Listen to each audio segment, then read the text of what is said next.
Halo, kita bertemu lagi dalam materi matematika tingkat lanjut kelas 11 SMA.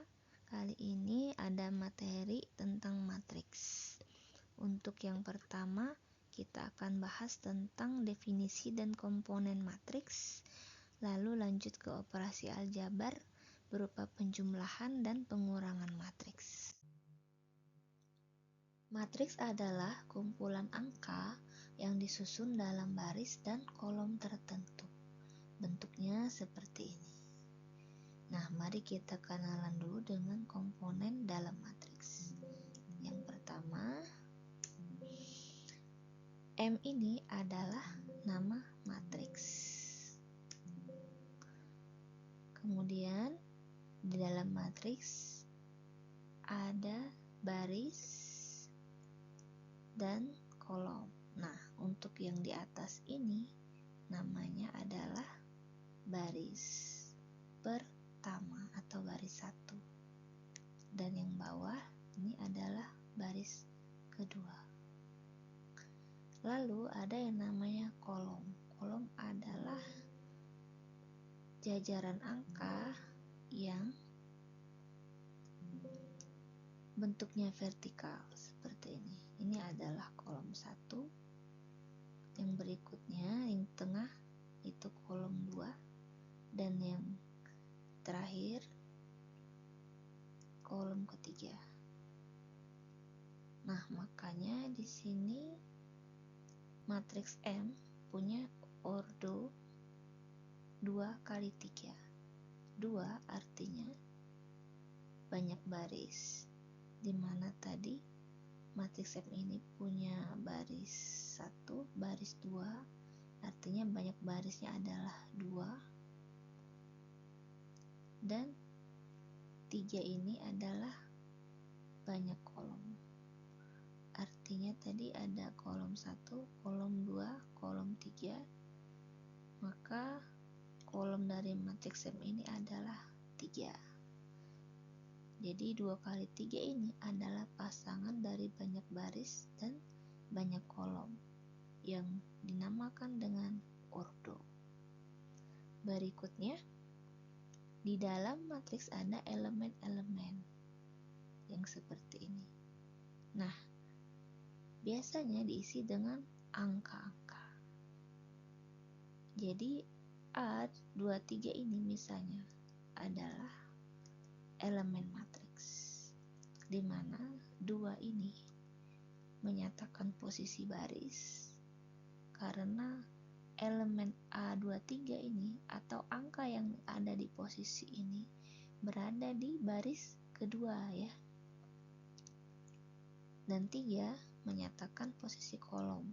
Artinya elemen yang ada di sini atau angka yang di sini berada di kolom ketiga. Makanya ini A23, artinya angka yang berada di baris kedua dan kolom ketiga.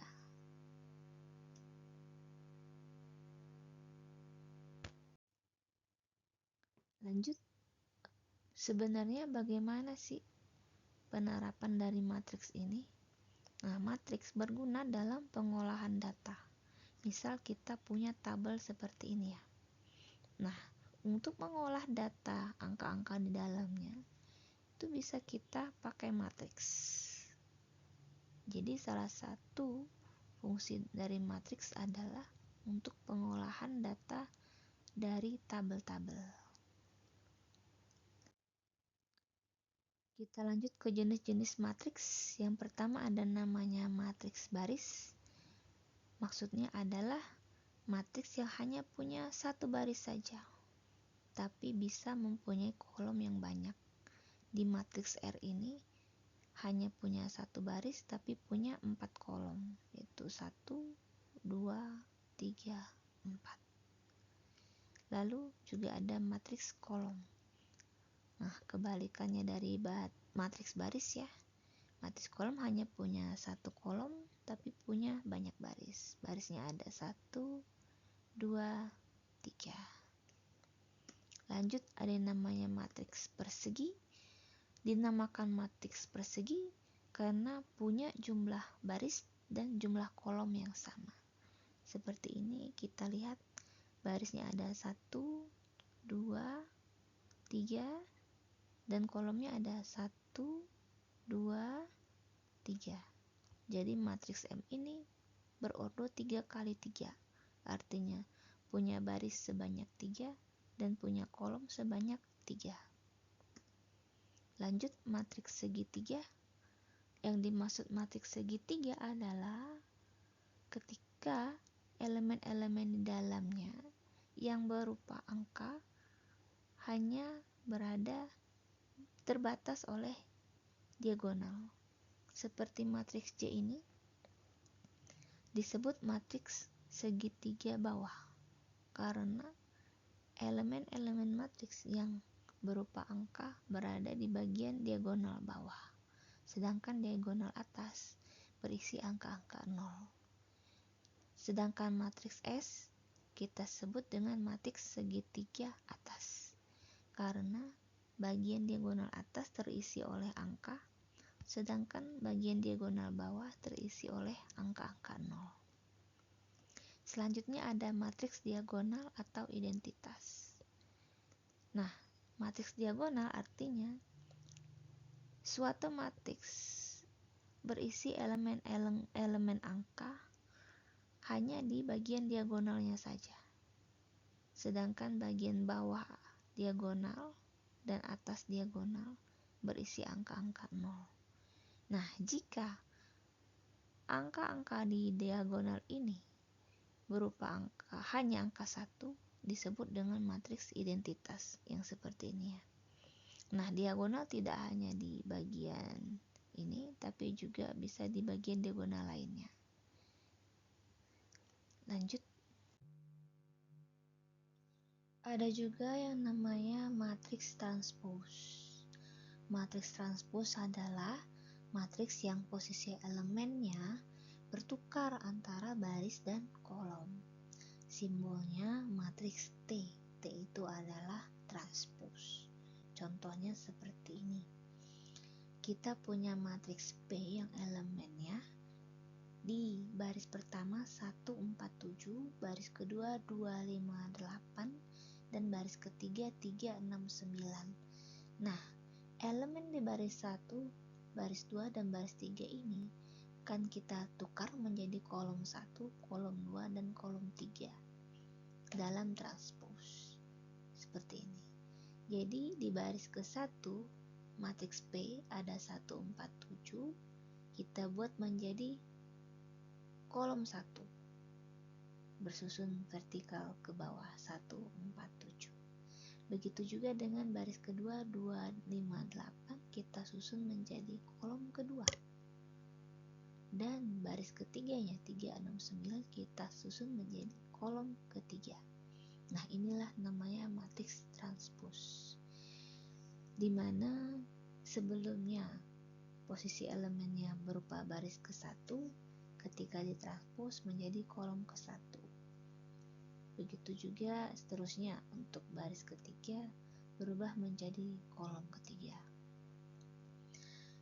Nah, bagaimana jika ketika ditranspos elemennya itu tetap sama? Itu namanya matriks simetris, yaitu matriks yang jika mengalami transpos elemennya tetap sama. Seperti ini. Matriks A komponennya 356, 527, 671. Ketika kita transpos 356-nya menjadi kolom 1 dan 527 jadi kolom 2, 671 yaitu baris ketiga menjadi 671 tetap mengandung elemen yang sama walaupun ditukar posisinya. Nah, ini namanya matriks simetris. Kita masuk ke operasi aljabar dari matriks. Yang pertama yaitu penjumlahan matriks. Nah, hati-hati untuk proses penjumlahan dan pengurangan matriks antara matriks pertama dan matriks kedua dan juga matriks-matriks lainnya nanti harus mempunyai ordo yang sama, baik itu baris atau kolomnya. Misalnya ini di matriks pertama ordonya adalah 2 kali 2, artinya mempunyai baris 2 dan kolom 2. Begitu juga dengan matriks kedua, punya 2 baris dan punya 2 kolom. Jadi keduanya punya sama-sama punya 2 baris dan punya 2 kolom. Nah, yang seperti ini baru bisa kita jumlahkan. Bagaimana cara menjumlahkannya? Seperti ini. Jadi kita perlu identifikasi dulu matriks-matriks yang posisinya sama. Misalnya untuk posisi baris ke-1, kolom ke-1 ada angka 1, dan yang di sini baris ke-1, kolom ke-1 ada angka 5. Posisinya sama, baru kita bisa jumlahkan menjadi 1 tambah 5. Begitu juga dengan yang sebelah kanan ini. Ada angka 2, sebelah kanan matriks ini ada angka 0. Kita jumlahkan 2 tambah 0 menjadi seperti ini. Bagaimana yang bagian bawah? Ya ini baris kedua kolom pertama ya, ada angka -3. Di matriks ini juga baris kedua kolom pertamanya ada angka 6. Ini bisa kita tambahkan -3 tambah 6. Lanjut yang terakhir ada angka 4 dan -7. Berada di ujung kanan bawah ya. Menjadi 4 tambah -7. Nah, setelah prosesnya seperti ini bisa kita jumlahkan. 1 tambah 5 itu sama dengan 6. 2 tambah 0 itu 2. -3 tambah 6 itu 3. Dan 4 plus minus 7 artinya 4 kurang 7 sama dengan -3. Hati-hati dengan posisinya, tidak boleh bertukar ya. Antara 6, 2, 3, -3. Tetap harus on the record. Tetap harus dalam posisi perhitungan yang sama seperti sebelumnya. Lanjut untuk pengurangan matriks, langkahnya sama. Di sini kita punya matriks 3 kali 2 dan ini juga 3 kali 2. Artinya mereka bisa diproses untuk dikurangkan. Menjadi seperti ini, kita lihat posisi atas baris 1 kolom 1 ada angka 2 dan ini ada angka 4. Jadi 2 kurang 4 kita tuliskan di sana. Lalu sebelah kanannya ada 1 kurang 5, tuliskan di sana juga. Bagian tengah ini ada 3 dan di sini ada 0, berarti 3 kurang 0 gitu ya. 3 min 0. Dan selanjutnya sebelahnya ada min 2 kurang min 1. Kita tuliskan di sini min 2 min 1. Lanjut di bawah ada min 1. Di sini juga min 2. Jadi min 1 min 2. Seperti ini. Dan yang terakhir ada 4 di pojok kanan bawah. Ini juga ada 6 pojok kanan bawah. 4 min 6 jadinya begini. Kita proses menjadi lebih sederhana. Dan tadi min 2 min 1 jadinya min 2 plus 1 dan min 1 min 2 jadinya min 1 plus 2. Kalau udah kita hitung saja. 2 kurang 4 min 2, min 1 kurang 5 min 4, 3 kurang 0 3, min 2 tambah 1 min 1, min 1 tambah 2 adalah 1, 4 min 6 min 2. Nah, inilah proses akhir dari pengurangan kedua matriks ini. Coba kalian hitung sendiri bagaimana proses dari penjumlahan matriks berikut.